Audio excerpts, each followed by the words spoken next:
आप सभी को मेरा प्यार भरा नमस्कार।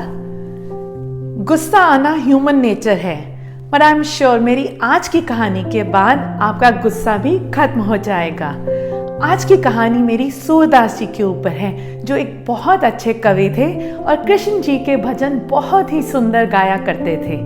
वो एक बार अपने गुरु के पास गए और उन्होंने उनसे कहा कि मैं आपका शिष्य बनना चाहता हूँ और आप मुझे स्पिरिचुअलिटी मतलब नॉलेज ऑफ गॉड सिखाइए ताकि मैं ईश्वर के क्लोज आ सकूं।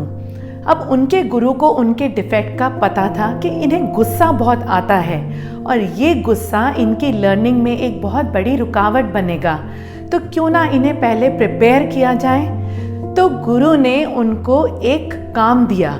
उन्होंने कहा कि आप 1 महीने तक अपना हर काम करते हुए, छोटा या बड़ा, अपनी हर एक्टिविटी करते हुए ईश्वर का नाम जपें और फिर स्नान करके मेरे पास वापस आएं। सूरदास जी ने अपने गुरु की इंस्ट्रक्शंस फॉलो की और हर रोज़ ईश्वर का नाम जपना शुरू कर दिया।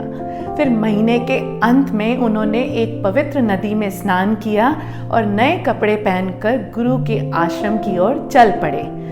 रास्ते में एक स्वीपर जो सफाई कर रहा था वहां पर, उसने गलती से सूरदास जी के कपड़े गंदे कर दिए। सूरदास जी एकदम से चिल्ला पड़े कि ये क्या बेवकूफ़ी की तुमने मेरा समय बर्बाद किया। अब मुझे फिर से घर जाना पड़ेगा और कपड़े बदलने पड़ेंगे।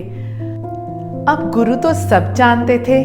उन्होंने सूरदास जी से कहा कि आप अभी तैयार नहीं हैं सीखने के लिए और ये काम आप 1 महीने तक दोबारा कीजिए।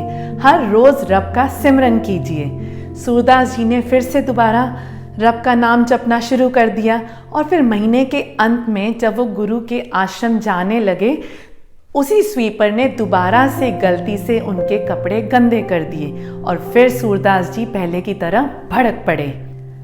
अब गुरु ने उन्हें फिर वापस भेज दिया और कहा कि 1 पूरे महीने और तुम ईश्वर का नाम जपो अपना हर काम करते समय।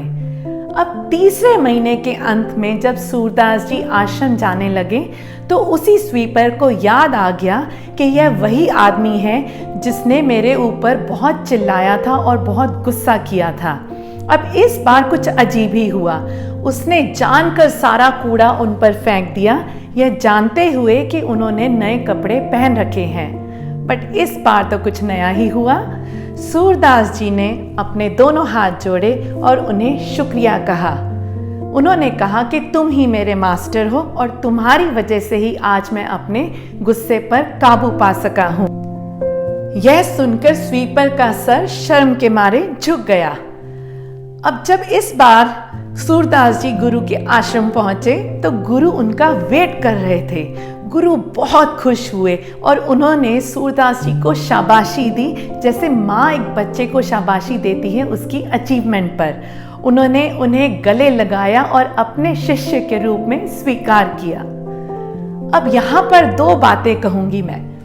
पहली बात कि अगर हम अपने गुरु की इंस्ट्रक्शंस को सीरियसली फॉलो करें तो हम अपने भयंकर से भयंकर गुस्से पर भी काबू पा सकते हैं। उसकी कंडीशन ये है कि हम हर समय ईश्वर को याद करते रहें। और दूसरी बात कि अगर हम हर सिचुएशन को एक अपॉर्चुनिटी की तरह देखें तो हम अपने अंदर के सारे डिफेक्ट्स को दूर कर सकते हैं।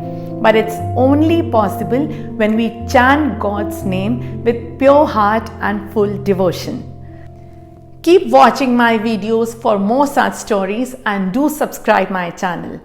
This is Man saying goodbye for now.